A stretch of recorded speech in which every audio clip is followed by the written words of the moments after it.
রমেন কলকাতার ছেলে, পেশায় সাংবাদিক। প্রায় প্রতিদিনই তাকে কোথাও না কোথাও কাজে যেতে হয়। একবার রমেনের কাজ পড়ল একটা অজ গ্রামে। কাজ সেরে ফিরতে বেশ রাত হয়ে গেল। ট্রেন সেই কোন সকালে। এদিকে আবার মুষলধারে বৃষ্টিও নামলো, সঙ্গে ছাতা নেই। তাই বৃষ্টির হাত থেকে বাঁচতে দৌড়তে লাগলো সে। হঠাৎ তার নজরে এলো বহুকালের এক পরিত্যক্ত জমিদার বাড়ি।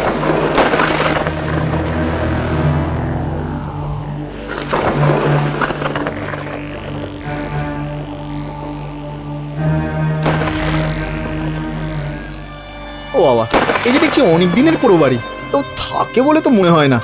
কেউ আছেন বাড়িতে? কেউ কি শুনতে পাচ্ছেন আমার কথা?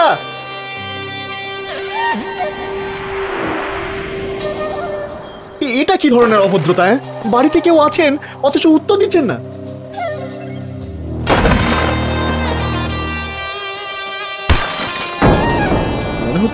মনে হচ্ছে বেড়ালেরই কীর্তি।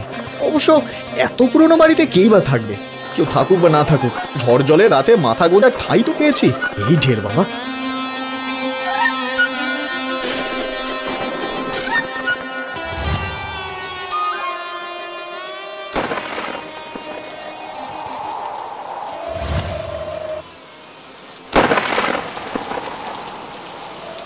রমেন পাশ ফিরে শোয়ে।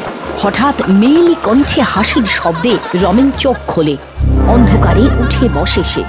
কিছু ঠাউর করা যাচ্ছে না। সেই মুহূর্তে হঠাৎ চাদরে আগুন ধরে যায়। রমেন বুঝতে পেরে ছিটকে সরে যায়, আর চাদরটা দাউ দাউ করে জ্বলতে থাকে। যে আমার সঙ্গে এরকম শয়তানি করছে তাকে বাগে পেলে আমি ছাড়বো না কিন্তু। আমি শহরের ছেলে, ভয় ডর পাই না। তুমি যেই হও না কেন, মানুষ বা ভূত, আমার কাছে রেহাই নেই। দোতলায় ঘাপটি মেরে লুকিয়ে থাকা? দাঁড়াও বাছা, দাঁড়ান।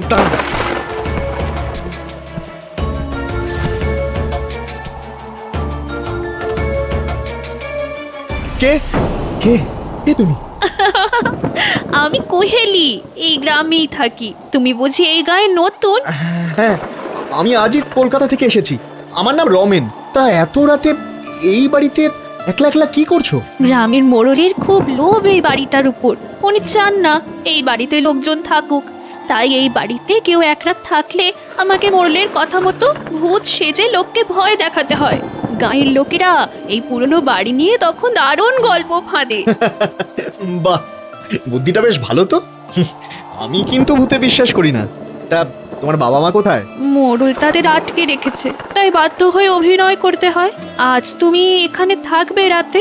যা বৃষ্টি বাইরে, তা তুমি বুঝি থাকতে দেবে না আমায়? হ্যাঁ, কি যে বলো। তোমার সরলতা আমায় মুগ্ধ করলো। বন্ধু হবে আমার?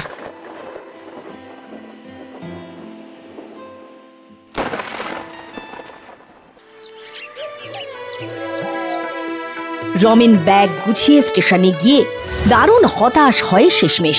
জানা যায় রেল লাইনে এত জল জমেছে যে আগামী দুদিন ট্রেন বন্ধ থাকবে। অগত্যা রমেন ফিরে আসে।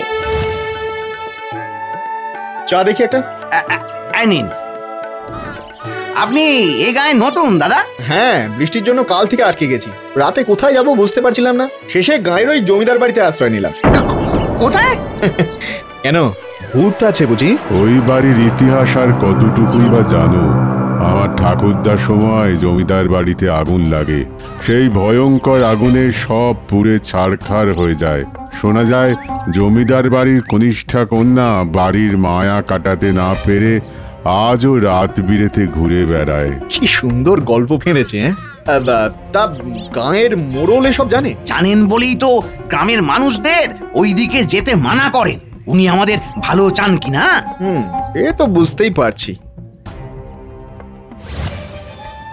কি গো, সকালবেলায় এখানে? এমনি। গায়ের লোকেরা কি বললো? কি আবার? ওই তুমি যা বলেছিলে। তোমার বিশ্বাস হলো? আমি যে তোমায় প্রথমেই বিশ্বাস করে ফেলেছি, নতুন করে কাকে বিশ্বাস করব? কোহেলি সকালে এসে রান্না বান্না করে দেয়, আর রমেন কাজ করতে থাকে। ক্রমশ দুজনের প্রণয়ে গড়ে ওঠে। এভাবেই দিন কাটছিল তাদের। কিন্তু এক দুপুরে প্রচন্ড ঝড় উঠল, আর সেই ঝড়েই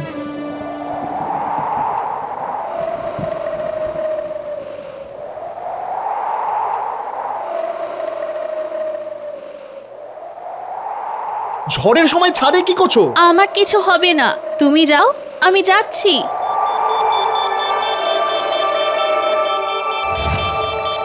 সর্বনাশ, আমাকে কিছু করতে হবে। তাড়াতাড়ি নেমে এসো, কিন্তু আমি অপেক্ষা করছি। যাই। হায়, আর কতদিন এই মিথ্যে সত্যকে বুকে বয়ে নিয়ে বেড়াতে হবে?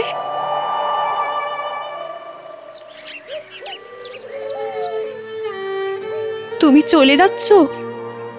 জরুরি কাজ পড়ে গেছে, শহরে যেতেই হবে। তাহলে আমার কি হবে? আমি যে তোমায় ভালোবেসে ফেলেছি। লক্ষ্মীটি, লক্ষ্মীটি, আমায় একা ফেলে যেও না। দূর বোকা, আমি কি একেবারেই যাচ্ছি নাকি? অফিসের কাজ সামলে আর তাকাও আমার দিকে। মা বাবাকে রাজি করিয়েই চলে আসবো, এসে তোমায় বিয়ে করব, তোমার মা বাবাকে উদ্ধার করব, কেমন? সত্যি তুমি আমায় বিয়ে করবে? সত্যি সত্যি সত্যি, 3 সত্যি। এই তোমার দিব্যি। রবিন শহরের কাজ সামলে ট্রেনে করে গ্রামে ফিরে আসে। সে দেখে বিশাল ওই জমিদার বাড়ির সামনে ট্রাক দাঁড়িয়ে। জমিদার বাড়ির পুরনো জিনিসপত্র তোলা হচ্ছে তাতে। ট্রাক ড্রাইভার রবিনকে জানায় জমিদার বাড়ির বংশধরেরা সরকারকে এই বাড়ি দিয়ে দিয়েছে, সরকার এই বাড়ি নিয়ে হাসপাতাল করবে। অমন মন মরা কেন? আমি ফিরে আসাতে খুশি হয়নি? কোহেলি, কোহেলি, আমি এসে গেছি। কি ভাবছো অত?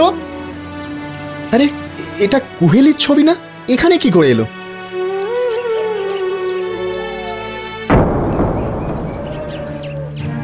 যা ভয়টা পাচ্ছিলাম তাই হলো।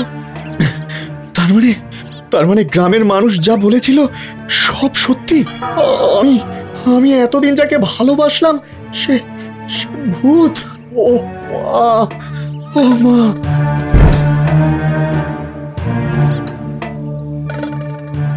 কোহেলি, কোহেলি, কোহেলি, যেও না।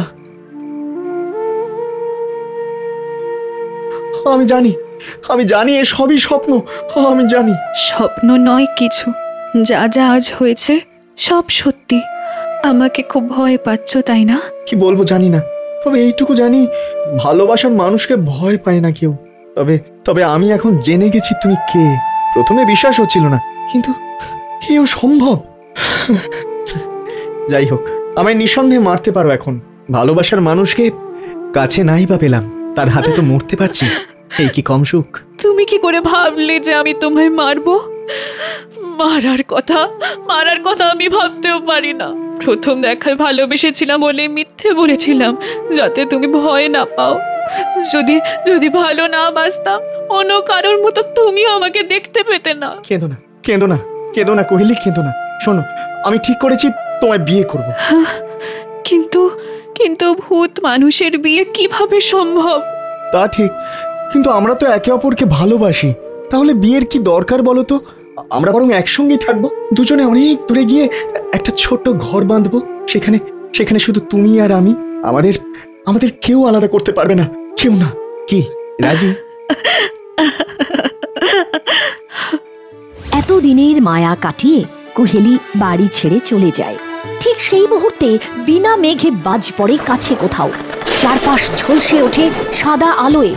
তারপর বাজে পোড়া তাল গাছটা জমিদার বাড়ির ডান দেওয়াল ঘেঁষে ভেঙে পড়ে যায়। আর তখনই কোহেলি জাদু করে। তারা দুজন অনেক দূরে চলে যায়, অনেক দূর।